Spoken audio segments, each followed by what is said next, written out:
Working parents ಏನು ಮಾಡ್ತಾರೆ ಅಂದರೆ ಮಕ್ಕಳನ್ನ ತಾವು ಚೆನ್ನಾಗಿ ನೋಡ್ಕೊಳ್ಳೋದಕ್ಕಾಗಲ್ಲ, ಟೈಮ್ ಕೊಡೋದಕ್ಕಾಗಲ್ಲ ಅನ್ನೋ ಕಾರಣಕ್ಕೆ ಬೇಬಿ ಕೇರ್ಗಳಿಗೆಲ್ಲ ಹಾಕ್ತಾರೆ. ಬಟ್ ಒಂದು ಬೇಬಿ ಕೇರ್ನ ವಿಜುವಲ್ಸ್ ಈಗ ವಿಪರೀತವಾಗಿ ವೈರಲ್ ಆಗ್ತಾ ಇದೆ. ಬೆಂಗಳೂರಿನ ಬೇಬಿ ಡೇ ಕೇರ್ನಲ್ಲಿ ಆಗಿರುವಂತಹ ಅನಾಹುತ, ಬಾತ್ರೂಮ್ನಲ್ಲಿ ಕೂಡ ಹಾಕಿ ಸಿಬ್ಬಂದಿ ಮಕ್ಕಳಿಗೆ ಟಾರ್ಚರ್ ಕೊಟ್ಟಿರುವಂತಹ ರೀತಿ ನಿಜವಾಗ್ಲೂ ಕರಳು ಹಿಂಡೋ ರೀತಿ ಇದೆ.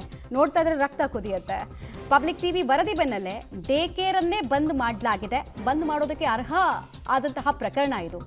ನಿಮ್ಮ ಪಬ್ಲಿಕ್ ಟಿವಿ ನಿರಂತರ ವರದಿಯ ಬಿಗ್ ಇಂಪ್ಯಾಕ್ಟ್ ಸದ್ಯಕ್ಕಾಗಿದೆ. ಬೆಂಗಳೂರಿನ ಬೇಬಿ ಡೇ ಕೇರ್ನಲ್ಲಿ ನಡೆದಂಥ ಅಮಾನುಷ ಘಟನೆ ಈಗ ರಾಷ್ಟ್ರವ್ಯಾಪಿ ಸುದ್ದಿ ಆಗ್ತಾ ಇದೆ. ಸದ್ಯ ನಾನೇ ಅದೇ ಡೇ ಕೇರ್ ಇರುವಂತಹ ಒಂದು ಕ್ಯಾಂಪಸ್ ಏನಿದೆ ಅದರ ಮುಂಭಾಗದಲ್ಲಿದ್ದೇನೆ. ಕ್ಯಾಪ್ ಜೆಮಿನಿ ಸರ್ವಿಸ್ ಟೆಕ್ನಾಲಜಿ ಏನಿದೆ ಇದರ ಒಳಭಾಗದಲ್ಲೇ ಆ ಒಂದು ಬೇಬಿ ಡೇ ಕೇರ್ ಇದ್ದಂಥದ್ದು. ಈ ಬೇಬಿ ಡೇ ಕೇರ್ನಲ್ಲಿ ಇಲ್ಲಿಗೆ ಬರುವಂತಹ ವರ್ಕರ್ಸ್ ಅಥವಾ ಕೆಲಸಗಾರರು ಏನಿರ್ತಾರೆ ಅವರು ತಮ್ಮ ಮಕ್ಕಳನ್ನು ಕರೆದುಕೊಂಡು ಬಂದು ಮನೆಯಲ್ಲಿ ಇಟ್ಕೊಳ್ಳೋದಕ್ಕೆ ಅಂದರೆ ಆಗೋದಿಲ್ಲ, ಕಾರಣ ಕೆಲಸಕ್ಕೆ ಬರ್ತಾಯಿದ್ರು. ಸೊ ಆ ಕಾರಣಕ್ಕಾಗಿ ಇದರ ಕ್ಯಾಂಪಸ್ನ ಒಳಭಾಗದಲ್ಲೇ ಇದ್ದಂತಹ ಬೇಬಿ ಡೇ ಕೇರ್ನಲ್ಲಿ ಅವ್ರನ್ನ ಬಿಟ್ಟು ಇಲ್ಲೇ ಕೆಲಸ ಮಾಡಿ ವಾಪಸ್ ಮನೆಗಳಿಗೆ ಹೋಗುವಂಥ ಸಂದರ್ಭದಲ್ಲಿ ಅವ್ರನ್ನ ಕರೆದುಕೊಂಡು ಹೋಗುವಂಥದ್ದು ಆಗ್ತಾಯಿತ್ತು.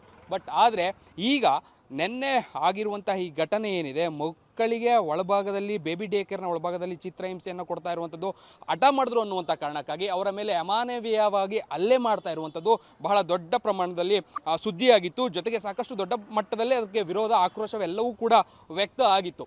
ಅದಾದ ಮೇಲೆ ನೇರವಾಗಿ ಮಕ್ಕಳ ಹಕ್ಕುಗಳ ಆಯೋಗಕ್ಕೆ ಇದರ ವಿಚಾರ ಗಮನಕ್ಕೆ ಬರುತ್ತೆ. ಅದಾದ ಕೂಡಲೇ FIR ಕೂಡ ಮಾಡಲಾಗುತ್ತೆ. ಈಗ ಇದಕ್ಕೆ ಸಂಬಂಧಪಟ್ಟಂತೆ 5 ಜನರ ಮೇಲೆ FIR ಕೂಡ ಆಗಿರುವಂಥದ್ದು. ಅಲ್ಲದೆ ಈಗಾಗಲೇ ಬೆಳಗ್ಗೆ ಅಷ್ಟೇ ಇನ್ವೆಸ್ಟಿಗೇಷನ್ ಆಫೀಸರ್ ಆಗಿರುವಂಥ DCP ಸೌತ್ ಈಸ್ಟ್ DCP ಏನಿದ್ದಾರೆ ಅವರು ಕೂಡ ಸ್ಥಳಕ್ಕೆ ಬಂದಿದ್ದಾರೆ. ಸ್ಥಳಕ್ಕೆ ಬಂದು ಎಲ್ಲವನ್ನು ಕೂಡ ಪರಿಶೀಲನೆಯನ್ನು ಮಾಡುವಂಥರ ಜೊತೆಗೆ ಮಹಜರು ಕಾರ್ಯಗಳೆಲ್ಲವನ್ನು ಕೂಡ ಮುಗಿಸುವಂಥ ಕೆಲಸಗಳಾಗಿದೆ. ಸದ್ಯ ಕ್ಯಾಂಪಸ್ನ ಒಳಭಾಗದಲ್ಲಿ ಇದ್ದಂತಹ ಬೇಬಿ ಡೇ ಕೇರ್ ಏನಿತ್ತು ಅದನ್ನು ಕಂಪ್ಲೀಟಾಗಿ ಸ್ಥಗಿತವನ್ನು ಮಾಡಲಾಗಿದೆ. ಅಲ್ಲಿ ಯಾವುದೇ ರೀತಿಯಾದಂತಹ ಡೇ ಕೇರ್ ಸದ್ಯಕ್ಕೆ ಇಲ್ಲ. ಕಾರಣ ಮಹಜರನ್ನ ಮಾಡಿ ಯಾರೆಲ್ಲ ತಪ್ಪಿತಸ್ಥರಿದ್ದಾರೆ, ಯಾಕೆ ಘಟನೆ ಆಗಿದೆ ಎನ್ನುವಂಥ ತನಿಖೆ ಆರಂಭ ಆಗಿರುವಂಥ ಕಾರಣಕ್ಕಾಗಿ ಸದ್ಯ ಅದನ್ನು ಕಂಪ್ಲೀಟಾಗಿ ಕ್ಲೋಸ್ ಮಾಡುವಂಥ ಕೆಲಸಗಳಾಗಿದೆ. ಬಟ್ ಆದರೆ ಆಗಿರುವಂಥ ಅಮಾನುಷ ಘಟನೆ ಏನಿದೆ ಇದು ನಿಜಕ್ಕೂ ಕೂಡ ಯಾರೂ ಕೂಡ ಒಪ್ಪುವಂಥದ್ದಲ್ಲ. ಆ ಪ್ರಮಾಣದಲ್ಲಿ ಎಳೆ ಕಂದಮ್ಮಗಳಿಗೆ ಈ ರೀತಿಯಾದಂತಹ ಚಿತ್ರಹಿಂಸೆಯನ್ನು ಕೊಟ್ಟಿರುವಂಥದ್ದು ವಿಡಿಯೋ ಮುಖಾಂತರವೂ ಕೂಡ ಗೊತ್ತಾಗಿತ್ತು. ತಪ್ಪಿತಸ್ಥರು ಯಾರಿದ್ದಾರೆ ಅವರ ವಿರುದ್ಧ ಕಠಿಣ ಕ್ರಮಗಳನ್ನು ಕೈಗೊಳ್ಳುವಂಥ ನಿಟ್ಟಿನಲ್ಲೂ ಕೂಡ ಈಗ ತನಿಖೆ ಆಗ್ತಾ ಇದೆ. ಅವರ ವಿರುದ್ಧ FIR ಕೂಡ ದಾಖಲಾಗಿದೆ. ಕ್ಯಾಮ್ರಾ ಪರ್ಸನ್ ಹೇಮಂತ್ ಜೊತೆ ರಾಘು ಮರಿಸ್ವಾಮಿ, ಪಬ್ಲಿಕ್ ಟಿವಿ, ಬೆಂಗಳೂರು.